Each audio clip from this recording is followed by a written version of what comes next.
at. He is author, and he wrote Kripalu story. He liked my Facebook. That's why he lives in Thompson. He came by. And he liked that, spiritual life without pretense. So he wrote different things.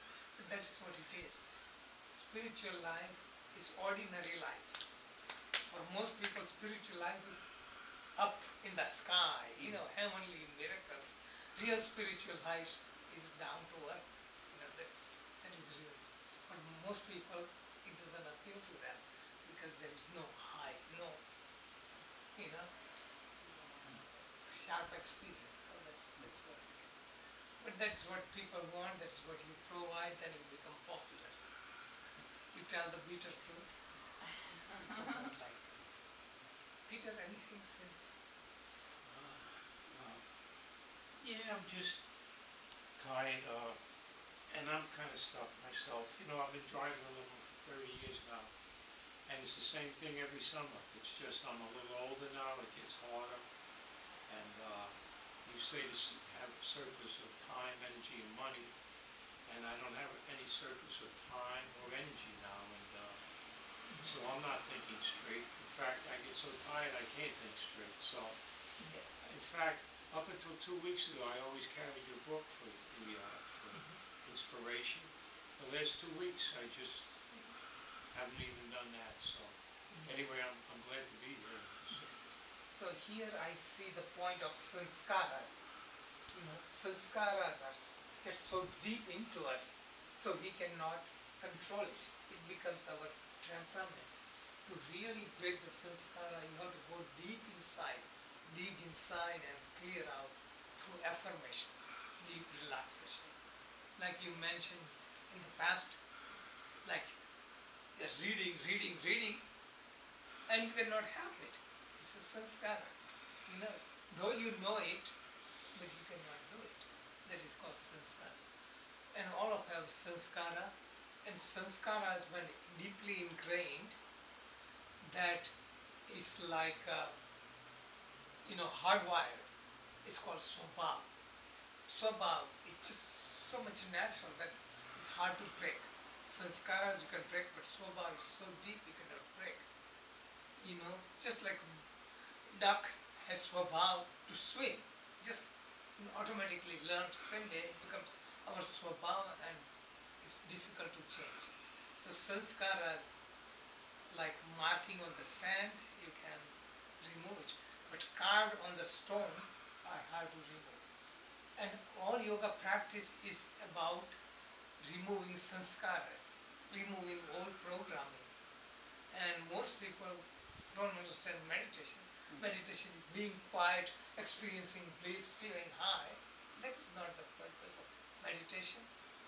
To feel high all the time, you have to remove all the conditioning, all the swabhav, all the sanskaras, so you can be natural to be here and now and flow.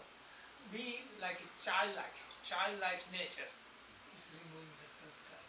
And that is what Patanjali talks about. And most places they put all the discipline to suppress your inner tendency instead of exposing to them. So I think Gurdjieff, I think he was a German, he did lots of experiment. Who?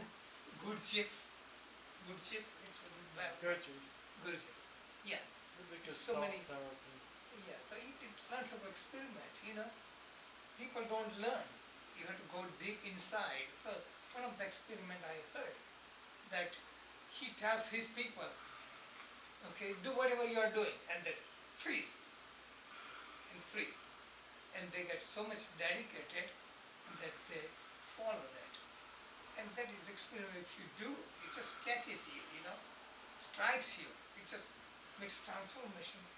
So he makes his disciples, to stand in a canal, and he releases water.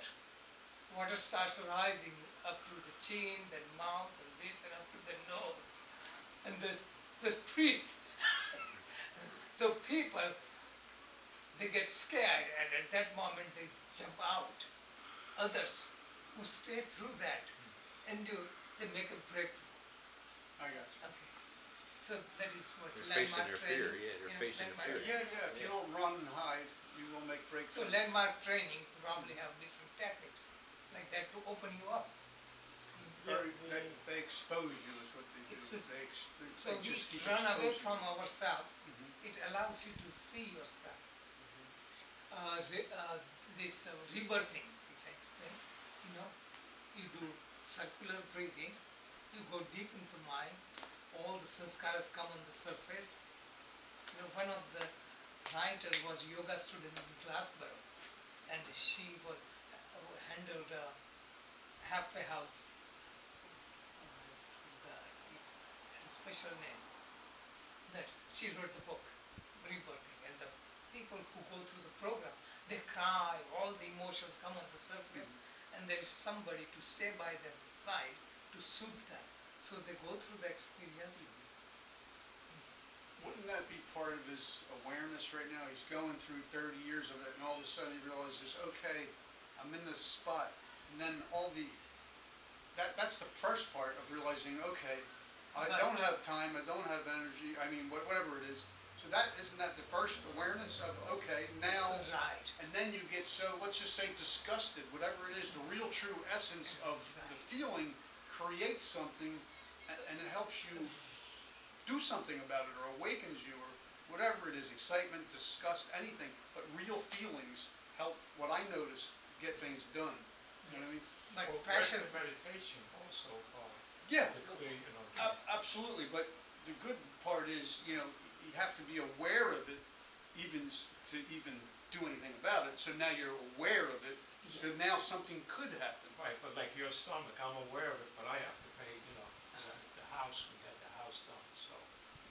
I lost you. I have to continue, no, like you, at your work, you tell your customers, joking around, you have to eat. Right. I have to continue doing this, so. Of course you do, I understand,